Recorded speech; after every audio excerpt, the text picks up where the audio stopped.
Most sprinters lose the race in the first step, not at 60 meters, not at the finish line, the first step. Here's the data. Elite sprinters apply roughly 800 to 1,000 newtons of horizontal force in block clearance. Most high school and collegiate athletes are applying that force at the wrong angle, and they don't even know it. If your first 10 meters feel like you're running in sand, your legs aren't the problem. Your setup is. I'm going to break down exactly why your start feels slow and give you a fix you can use at your next practice. Section: Why block angle dictates everything. Your blocks are not just something to push off, they're a launch platform, and the angle of that platform determines the angle of your first push. Here's what that means practically.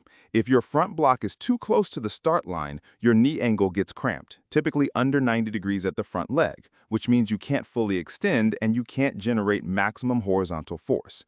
Most coaches tell you to set the front block 2 foot lengths from the line. That's a starting point, but it's not universal.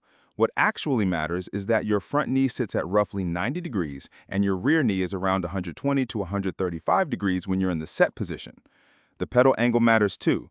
If your pedals are flat or angled too steeply backward, your foot drives into the block at an inefficient angle and bleeds vertical force instead of horizontal.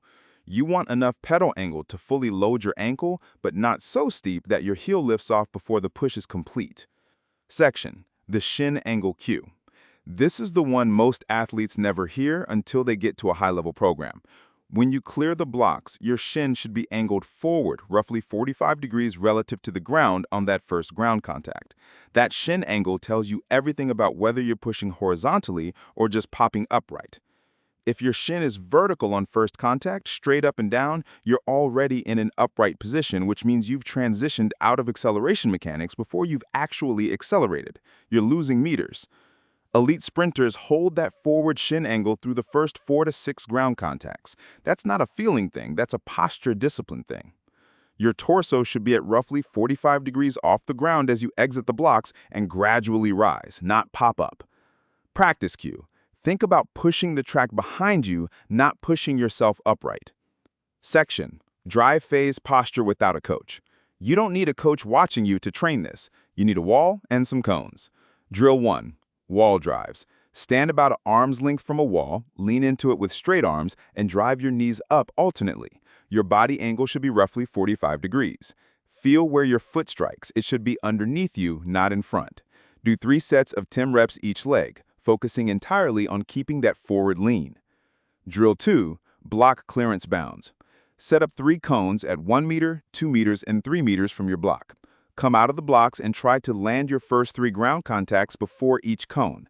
This forces you to stay low and horizontal instead of popping up. If you're reaching the first cone on step 1, you're already vertical. Reset and go again. Drill 3. Push angle flyouts. Put a training partner or a phone behind you filming from the side. Come out of the blocks for 10 meters only. Review the footage and check. Are your first 3 or 4 steps covering ground horizontally or are you bouncing? You'll see the issue immediately. Section: The block clearance drill that actually changes your start. This is called the push and pause drill, and it's simple. Get in your blocks. On the gun, clear the blocks, but stop after your first ground contact. Hold that position. Freeze. Check your shin angle, check your torso lean, check where your foot landed. Are you in a 45-degree forward position? Is your foot landing under your hip? Or are you already upright with your foot out in front? Do this 5 times. You will feel the exact moment your posture collapses. Once you've identified it, go back to full acceleration runs and focus on holding that position through the first 10 meters. This drill works because it forces proprioceptive awareness. You stop the movement at the exact moment where most athletes lose their mechanics. Awareness first, correction second. Outro. The 100 meters is 10 seconds of chaos, but the first 10 meters are the most controllable part of the race. Block angle, shin angle on first contact, drive phase posture. 3 things, all fixable, all trainable without a world-class coaching staff. If your start feels slow, fix the angle before you chase more speed. Subscribe if you want more of this. Speed is built, not born.